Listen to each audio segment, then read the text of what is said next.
"Let us hurry to the walls," said Abel Shittim to Buzi ben Levi and Simeon the Pharisee on the 10th day of the month Tammuz, in the year of the world 3941. "Let us hasten to the ramparts adjoining the gate of Benjamin, which is in the city of David, and overlooking the camp of the uncircumcised. For it is the last hour of the 4th watch, being sunrise, and the idolaters, in fulfillment of the promise of Pompey, should be waiting for us with the lambs for the sacrifices." Simeon, Abel Shittim, and Buzi ben Levi were the Gizbarim, or sub-collectors of the offering in the holy city of Jerusalem, more correctly Jerusalem, which signifies, being interpreted, the possession of the inheritance of peace. "Verily," replied the Pharisee, "let us hasten, for this generosity in the heathen is unwanted, and fickle-mindedness has ever been an attribute of the worshippers of Baal." "That they are fickle-minded and treacherous is as true as the Pentateuch," said Buzi ben Levi, "but that is only towards the people of Adonai. When was it ever known that the Ammonites proved wanting to their own interest? Methinks it is no great stretch of generosity to allow us lambs for the altar of the Lord, receiving in lieu thereof 30 silver shekels per head." "Thou forgettest, however, Ben Levi," said Abel Shittim, "that the Roman Pompey, who is now impiously besieging the city of the Most High, has no assurance that we apply not the lambs thus purchased for the altar to the sustenance of the body rather than of the spirit." "By the 5 corners of my beard," shouted the Pharisee, who belonged to the sect called the Dashers, that little knot of saints whose manner of dashing and lacerating the feet upon the pavement was long a thorn and a reproach to less zealous devotees, a stumbling block to less gifted perambulators. "By the 5 corners of that beard which as a priest I am forbidden to shave, have we lived to see the day when a blaspheming and idolatrous Roman upstart shall accuse us of appropriating to the appetites of the flesh the most holy and consecrated elements? Have we—" "Let us not question the motives of the Philistine," interrupted Abel Shittim, "for today we profit for the first time by his avarice or his generosity, but rather let us hurry to the ramparts, lest offerings should be wanting for that altar whose fire the rain cannot put out, and whose pillar of smoke the winds cannot turn aside." That part of the city to which our worthy Gizbarim now hastened, and which bore the name of its architect, King David, was esteemed the most strongly fortified district of Jerusalem, being situated on the steep and lofty hill of Zion. Here a broad, deep circumvallatory trench, hewn from the solid rock, was defended by a wall of great strength erected upon its inner edge. This wall was beautified at regular interspaces by square towers of white marble, the lowest 60 and the highest 120 cubits in height. But in the vicinity of the gate of Benjamin, the wall arose by no means immediately from the margin of the fosse. On the contrary, between the level of the ditch and the basement of the rampart arose a perpendicular cliff of 250 cubits, forming part of the precipitous Mount Moriah. So that when Simeon and his associates arrived on the summit of the tower called Adoni-Bezek, the highest of all the turrets round about Jerusalem, and the usual place of conference with the besieging army, they looked down upon the camp of the enemy from an eminence excelling by many feet that of the pyramid of Cheops, and by several that of the temple of Belus. "Verily," sighed the Pharisee as he peered dizzily over the precipice, "the uncircumcised are as the sands by the seashore, as the locusts in the wilderness, and the valley of the king hath become the valley of Adamin."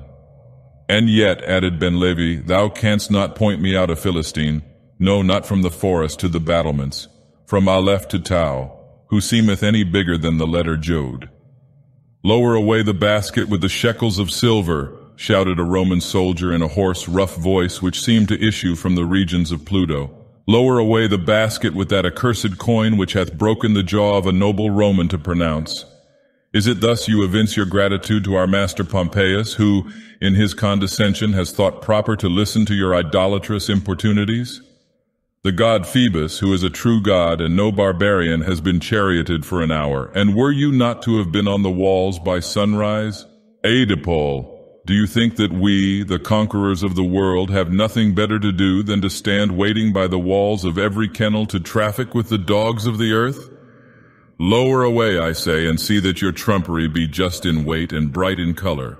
El Elohim, ejaculated the Pharisee as the discordant tones of the centurion rattled up the crags of the precipice and fainted away against the temple. El Elohim, who is the god Phoebus?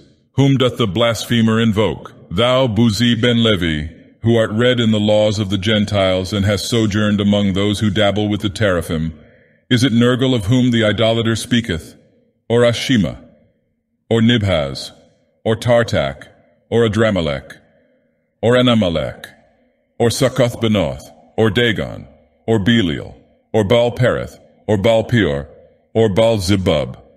Verily it is neither, but beware how thou lettest the rope slip too rapidly through thy fingers, for should the wickerwork chance to hang on the projection of yonder crag, there will be a woeful outpouring of the holy things of the sanctuary.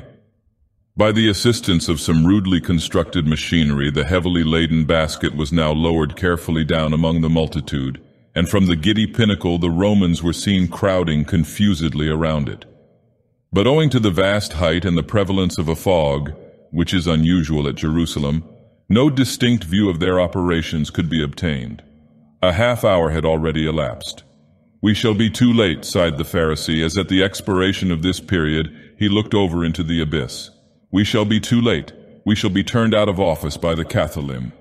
"No more," responded Abel Shittim, "shall we feast upon the fat of the land. No longer shall our beards be odorous with frankincense, our loins girded up with fine linen from the temple." "Raka," swore Ben Levi, "Raka! Do they mean to defraud us of the purchase money? Or, holy Moses, are they weighing the shekels of the tabernacle?" "They have given the signal at last," roared the Pharisee. "Pull away, Abel Shittim, and thou, Buzi ben Levi, pull away, for verily the Philistines have still hold of the basket, or the Lord hath softened their hearts to place therein a beast of good weight." And the Gizbarim pulled away, while their burthens swung heavily upwards through the still increasing mist. "Bushohi," said Ben Levi, as at the conclusion of an hour some object became indistinctly visible at the extremity of the rope. "Va, Climahi, for shame! It is a ram from the thickets of Engedi, and as rugged as the valley of Jehoshaphat." "It is a firstling of the flock," said Abel Shittim. "I know him by the bleeding of his lips and the innocent folding of his limbs. His eyes are more beautiful than the jewels of the pectoral, and his flesh is like the honey of Hebron." "It is a fatted calf from the pastures of Bashan," said the Pharisee. "The heathen have dealt wonderfully with us. Let us raise up our voices in a psalm. Let us give thanks on the shawm and on the psaltery, on the harp and the hugab, on the cithern and on the sackbut." It was not until the basket had arrived within a few feet of the Gizbarim that a low grunt betrayed to their perception a hog of no common size. "Now Elimanu!" slowly and with upturned eyes ejaculated the trio as, releasing their hold, the emancipated porker fell headlong among the Philistines. "Elimanu, God be with us, it is the unutterable flesh." "Let me no longer," said the Pharisee, "let me no longer be called Simeon, which signifieth he who hastens, but Boanerges, the son of thunder."